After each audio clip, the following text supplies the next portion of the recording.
మునుగోడు మండలం సింగారం ప్రాథమిక ఉన్నత పాఠశాలలో 8 సంవత్సరాలకు పైగా పనిచేసే వివిధ ప్రాంతాలకు బదిలీపై వెళ్లిన ఉపాధ్యాయులకు మంగళవారం వేడ్కోలు సన్మాన కార్యక్రమం ఘనంగా జరిగింది.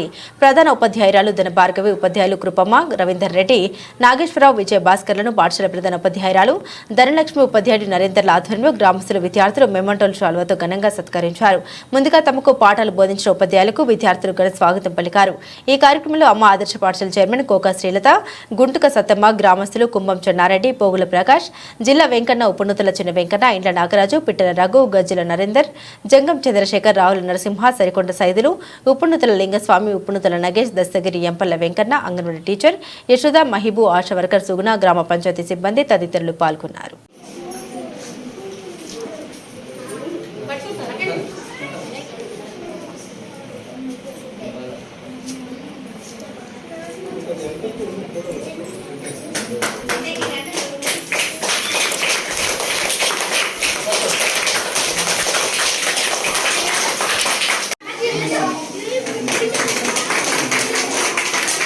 పాఠశాల ప్రధాన ఉపాధ్యాయులు ధనలక్ష్మి మేడం గారికి మరియు పాఠశాల ఉపాధ్యాయులు నరేందర్ గారికి, గ్రామ ప్రజలకు, అందరికీ, గ్రామ ప్రజలకు, తోటి సన్మాన గ్రహీతలకు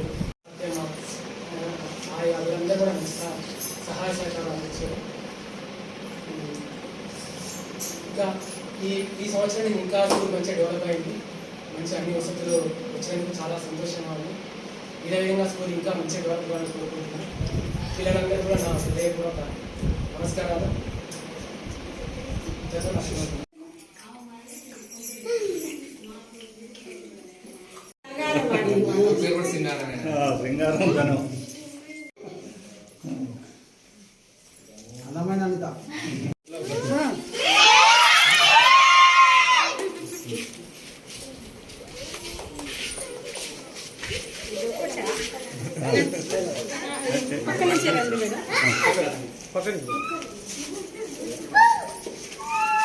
అనంతరం పిల్లలు చాలా మంది సప్పుడు లేకుండా అల్లరి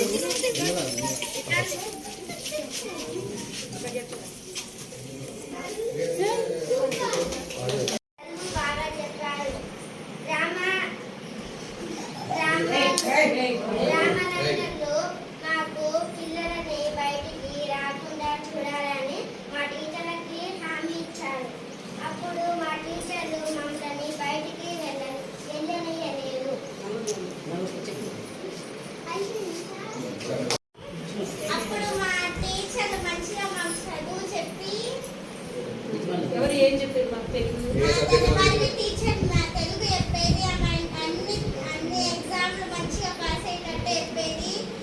నమోదయ రాసిన కానీ నాకు రాలేదు, కానీ మా టీచర్ మంచిగా చెప్పారు. ఉంటాయా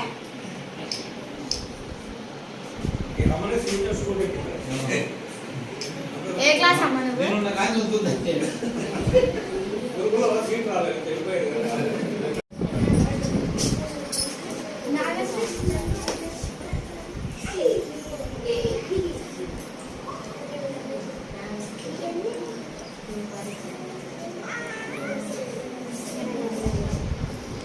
bisa berarti apa?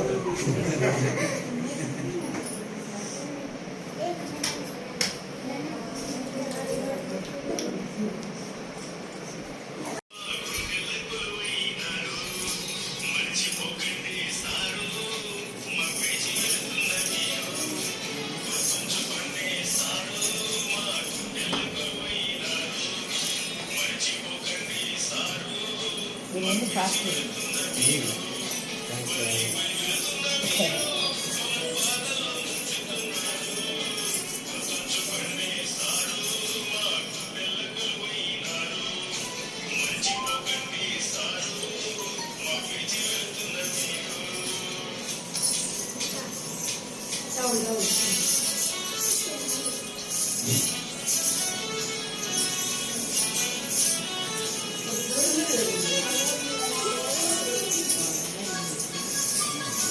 Thank you.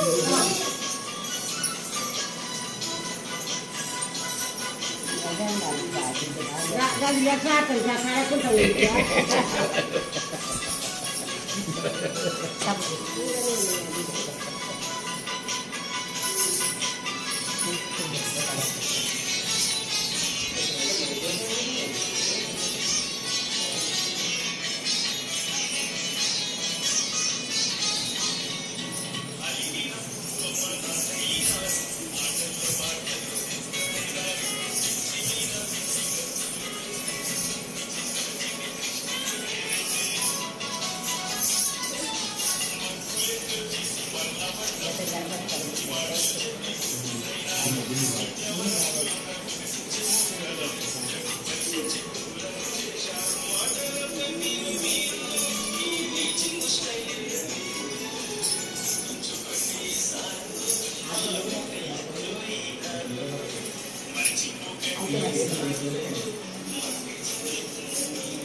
మన తప్పదు ఇక్కడ రావాల్సిందే అన్నాక గ్రామస్తులు కలుసుకున్న ఆ ఊళ్ళో కూడా వెళ్ళిన తర్వాత అదే సార్ మమ్మల్ని చాలా మంది మీరు చూసినా సార్ ఎక్కడ చూసినా కూడా ఎలక్షన్ పీరియడ్ అక్కడ చూసినా అందరూ అనిపించింది.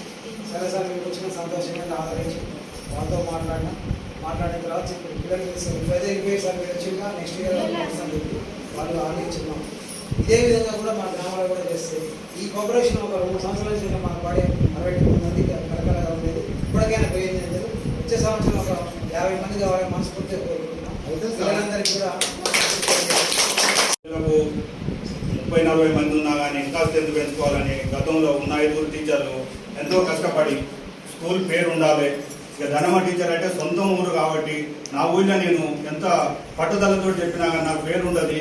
మంచి 7వ తరగతి 8వ తరగతిలో పోయినా కానీ సింగారం కాడ చదువుకున్నాను, సింగారం పేరు నిలబెట్టాలని అందరూ 5 టీచర్లు కూడా ఎంతో కృషి చేసి పేరు నిలబెట్టారు.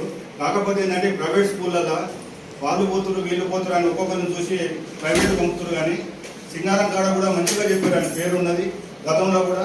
ఇప్పుడు ఉన్నోళ్ళు కూడా 2 టీచర్లు అయినా ఇంకా స్ట్రెంత్ పెంచుకోవాలని ఈ సభాముఖంగా అందరికి హామీ ఇస్తున్నాము. మనకు ఏది కావాలన్నా సరే ఎంతో అంత తోచిన కాడికి గ్రామ పెద్దలు ఎవరైనా సరే సహకరిస్తారు. స్కూల్లో కానీ ఆట వస్తువులు కానీ ఏదైనా గేమ్స్ కానీ ఎవరైనా వాళ్ళకు సపోర్ట్ చేస్తాం. అందరం కృషితో ఉన్నాం. మంచిగా ఈ వచ్చే సంవత్సరం అన్నా ఇంకా స్ట్రెంత్ పెంచుకొని స్కూల్ని పోకుండా కాపాడాలని అందరికీ సభాముఖంగా మనం చేస్తున్నాం.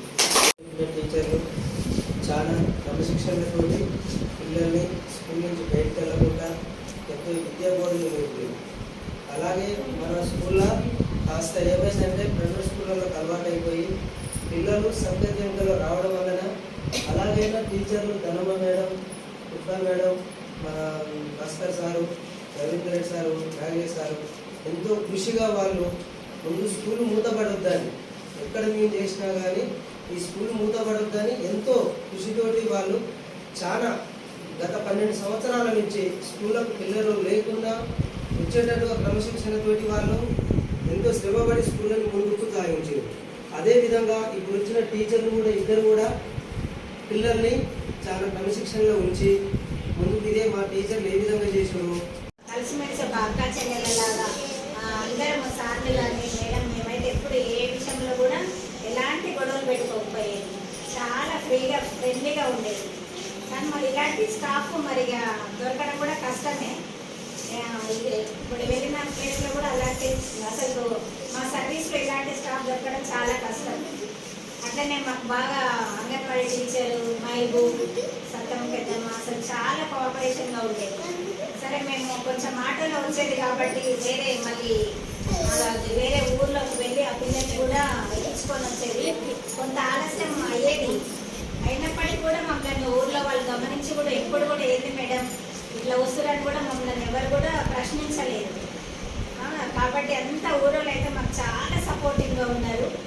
అదేవిధంగా కొంచెం మీరు అట్లనే ఒక 2 సంవత్సరాల క్రితం ఇట్లా సపోర్టింగ్ ఉంటే కూడా ఇంకా బాగుండేదేమో. పిల్లలు ఈరోజు ఇంకా కొంతమంది వెళ్ళిపోకుండా ఉండేవాళ్ళు.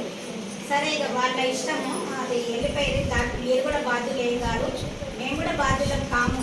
చాలా వరకు కృషి చేసినాం, అందరితో మాట్లాడినాము. ఎవరు కూడా అది వాళ్ళు వినియోగించుకున్నారు. జస్ట్ ఒక ఫోటో చూపించారు మా పిల్లలు నా పిల్లల సన్మానం. మీరు సన్మానం చేయించుకొని వచ్చి కదా టీచర్, మరి మీరు మా టీచర్లకు ఎందుకు చెయ్యరు, చేస్తారా, ఎప్పుడు చేస్తున్నారు గట్టి పట్టుబట్టి. అంతకుముందు కూడా చిన్న చెన్నారెడ్డి సార్ గారు సన్మానం చేద్దాం మేడం అని ఒక మాట అన్నారు. అంతలోనే వీళ్ళు నన్ను అడుగుతూ ఉంటే చెన్నారెడ్డి సార్ గారు వచ్చి ఏదో పని మీద వచ్చి మాట్లాడుతూ ఉంటే మరి మనకు భోజన వసతి అవన్నీ కల్పించాలి కదా, మరి అట్లాంటి నిధులు కావాలని పిల్లలు అడిగితే మేమే తెస్తాం టీచర్ అని పిల్లలు ముందుకు వచ్చింది. అంత అభిమానంతో ఉండాలి పిల్లలు. మేము తెస్తాం టీచర్, ఏమేమి కావాలో చెప్పండి, లిస్ట్ రాసివ్వండి అని అన్నారు. లేదురా పెద్దవాళ్ళ సహకారంతో చేసుకోవాలి అని సార్ వచ్చినప్పుడు సార్ని అడిగింది పిల్లలు, సార్ సన్మానం చేసుకుందాం సార్ మా టీచర్లకు అని చెప్తే ఓకేరా పెద్దవాళ్ళు మనం చేసుకుందాము, ఖచ్చితంగా చేసుకుందాము, ఏ రోజు ఫిక్స్ చేయండి, ఆ రోజు నేను అన్ని తీసుకొస్తానని సార్ మాకు మాట ఇచ్చారు. అదే ప్రకారంగా ఈరోజు చేశారు. కానీ ఇంత అభిమానంతో టీచర్ల మీద ఇంత అభిమానంతో పిల్లలు ముందుండి ఈ సమావేశాన్ని నడిపించారండి. ఇదైతే మాకు ప్రత్యేకించి మేము అనుకుంటున్నాము. సమావేశం సన్మానం ఎలా సార్ అని మేము మా సార్ అనుకుంటున్న క్రమంలో ఈ పిల్లలు ముందుండి మమ్మల్ని నడిపించి ఈ సమావేశాన్ని ఇంతవరకు తీసుకొచ్చింది మాత్రం ప్రత్యేకించి పిల్లలు. దానికి సహకరించిన చెన్నారెడ్డి సార్ గారు మరియు సార్కి సహకరించిన గ్రామ పెద్దలకు ప్రత్యేక అభినందనలు తెలియజేస్తూ, చదివిన స్కూల్లోనే టీచర్గా వచ్చినందుకు నాకు ఎంతో సంతోషమైంది. ఇక్కడికి వచ్చిన తర్వాత నాకు ఊరి పెద్దల సహకారం కూడా చాలా ఉండేది. నేను రాగానే పిల్లలు తక్కువ మంది ఉన్నారు. ఇల్లు తిరిగినాం, 5 టీచర్లు ఇల్లు తిరిగి వాళ్ళతోటి గొడవ పెట్టుకొని నేను పిల్లల్ని తీసుకొని వచ్చాను. నేను వచ్చిన కొత్తలో పిల్లలు 80 మంది దాకా వచ్చింది. 20 మంది ఉన్న పిల్లలు 80 మంది అయ్యారు. తర్వాత ఈ కరోనా టైంలో ఇంకా అటు ఇటు పోయి ఒకరిని చూసి ఒకళ్ళు నా పిల్లలు వాళ్ళే బస్సు ఎక్కుతారు, నా పిల్లలు బస్సు ఎక్కరా, ఆమె కంటే నేను అంతా లేనామన్నా ఆ పక్కన నాకు మేడం వాళ్ళని ఆపితే మేము కూడా ఆగి పల్లెకి వస్తాం, పల్లెకి పంపిస్తాం.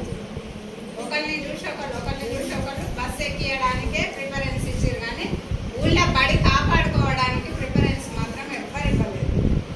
ఇప్పుడు 7 తరగతులకు 5 టీచర్లు. ఈ స్ట్రెంత్ చూసి గవర్నమెంట్ ఏం చేసింది, ఇద్దరినే పంపింది, ఇంకా 3 పోయి. ఇప్పటికైనా ఇంకా మేల్కొని అందరినీ పంపితే 5 పోస్టులు, మళ్ళీ ఇప్పుడు కొత్త డిఎస్సిలో 3 పోస్టులు వచ్చే సూచనలు కూడా ఉన్నాయి. ఇక తీసేయడం అంటే మన డిస్ట్రిక్ట్ లెవెల్లోనే ఉంచారు 3 పోస్టులను. మీరు మళ్ళీ మంచిగా పంపితే ఇంకా 3 పోస్టులు వస్తాయి. ఇక్కడ పిల్లలు కూడా చాలా బాగా చదువుకుంటారు. మేము ఎంత కృషి చేసినామో వాళ్ళకి తెలుసు. ఇప్పుడు హై స్కూల్కి పోతే వాళ్ళు ఏమంటారంటే సింగారం నుంచి వచ్చిన పిల్లలు పర్ఫెక్ట్ చదువుతారు, ఇంగ్లీష్ కానీ మ్యాథ్స్ కానీ ఏ సబ్జెక్ట్ అయినా అని చెప్తారు. మాకు చాలా మంచి పేరు ఉంది. కానీ ఊళ్ళో ఏం చేసారు, ఒకరిని చూసి ఒకళ్ళు బస్సు ఎక్కించారు. ఇప్పటికి మేము పోయినా కూడా వచ్చి మన ఊళ్ళో బడి కాపాడుకోవాలంటే మీరు పిల్లల్ని పంపండి. ఇప్పుడు ప్రకాష్ గారు, నాగరాజు గారు చెప్పారు ఏమని, ఈ స్ట్రెంత్ మళ్ళీ వచ్చే సంవత్సరం వరకు పెంచడానికి ట్రై చేస్తాం. ఊరోళ్ళ సహకారం ఉంటేనే పిల్లలు పెరుగుతారు. ఊరోళ్ళ సహకారం లేని ఎంత టీచర్లు ఎంత దిగినా కూడా పంపరు. కాబట్టి మీరందరూ కృషి చేసి పిల్లల్ని పంపించి మన ఊర్లో 7 తరగతి ఉండేటట్టు చూడండి. ఎందుకంటే మన ఊరు కాబట్టి నేను అంత అది చేస్తున్నా. నేను ఈ తిరిగే మూమెంట్లో ఒక్కొక్కళ్ళు ఇంటికి పోయి ఏమైతుందమ్మా పంపు అని ఏమన్నా వేరే మాటలు ఏమన్నా అన్నా కూడా మీరు మనస్పర్ధలు వచ్చినా కూడా క్షమించండి. గ్రామ పెద్దలు నా తోటి ఉపాధ్యాయులు కూడా నేను హెడ్ మాస్టర్ చేసేటప్పుడు ఈ క్లాస్ రూమ్ తెలుసుకోవడంలో నేను కూడా ఒక పాత్రధారిని. ఈ పక్క ఆ పక్క రైతులు దొడ్లు మాతపడి గంతవరకు మన ఇరుకైనటువంటి స్థలం. ఏ విధంగానైనా ఈ పాఠశాలను గ్రామంలో అభివృద్ధి చేయాలని ఉద్దేశంతో గ్రామస్తుల సహకారంతో అందరం కలిసి ఈ స్థలాన్ని సేకరించి పాఠశాల అదనపు గదులను కూడా ఏర్పాటు చేసుకున్నాం. తర్వాత 5 ఉన్న తరగతి 7 దాకా తీసుకొచ్చాం. మేము పనిచేసే కాలంలో గోవర్ధనాచారి, నందికేశ్వరు, మేలి మేడం, నాగో సార్ ఉన్నారు. ప్రైవేట్ స్కూల్లో పోయిన రివర్స్ వచ్చారు. ఇక్కడ ఉన్నటువంటి పరిస్థితిని, ఇక్కడ ఉన్నటువంటి చదువును, ఇక్కడ ఉన్నటువంటి యాక్టివిటీ, సోషల్ యాక్టివిటీ, గేమ్స్, తర్వాత కల్చరల్ యాక్టివిటీ ప్రతి సంవత్సరం నేను పనిచేసిన రోజులు స్కూల్ డే నడిచేది. జిల్లా పరిషత్ చైర్మన్ పాల్వాయి గోవర్ధన్ రెడ్డి, ఒకసారి కోమటిరెడ్డి వెంకటరెడ్డి, జానారెడ్డి కూడా వచ్చారు. కాబట్టి అలాంటి కార్యక్రమాలు చేసినాం ఇక్కడ. తర్వాత ఇప్పుడు చూస్తున్నా నేను, ఎందుకంటే విడుకోలు సమావేశాలు నేను దాదాపు చూడలే, వచ్చి పోయేదో నాకు తెలియదు. అప్పుడు మాత్రం ప్రతి సంవత్సరం ఎవరు పోయినా కానీ విడుకోలు సమావేశం తప్పకుండా చేసేది, ఘనంగా చేసేది. కాబట్టి ఏంటంటే నేను కూడా మరి పాఠశాలలో కార్యక్రమం జరుగుతుందని మనోళ్ళు చెప్పినప్పుడు తప్పకుండా రావాలి, ఎందుకంటే నాకు అనుభవం ఉన్నది. పాఠశాల బాధలు తెలుసు. ప్రైవేట్ బడికి పెన్సిల్ కొనియామంటే ఎంబడే కొనిస్తారు, బుక్ కొనియామంటే ఎంబడే కొనిస్తారు. సర్కారు బడైనా సరే బుక్ కొనియామంటే పెన్ను కూడా రేపు కొనిస్తే సార్ బాబు ఇలా బరకాడి పోవాలి కోరా సార్ మన గవర్నమెంట్ బడి దగ్గర ఆ అనుభవం కూడా నాకు తెలుసు. ఎందుకంటే సర్కారు బడి అంటే పుణ్యానికి వచ్చిందంటే ఆ విధంగా ఉంటుంది. అదే ప్రైవేట్ బడి వరారే 20,000 కడుతున్నారు, బల్లే పోరు అని పోతారు, అది ప్రైవేట్ బడి. కాబట్టి ఏంటంటే ఉన్నత చదువు చదివినట్టు ఉపాధ్యాయులు గవర్నమెంట్ పాఠశాలలోనే ఉన్నారు, అనుభవజ్ఞులు గ్రామ పాఠశాలలోనే ఉన్నారు. గ్రామస్తుల సహకారం ఎంత అందిస్తే ఉపాధ్యాయులు అంత రెట్టింపుగా విద్యార్థులకు విద్యాబోధన చేయడానికి వాళ్ళు కృషి చేస్తారు, అందులో ఎలాంటి అనుమానం లేదు. గ్రామస్తుల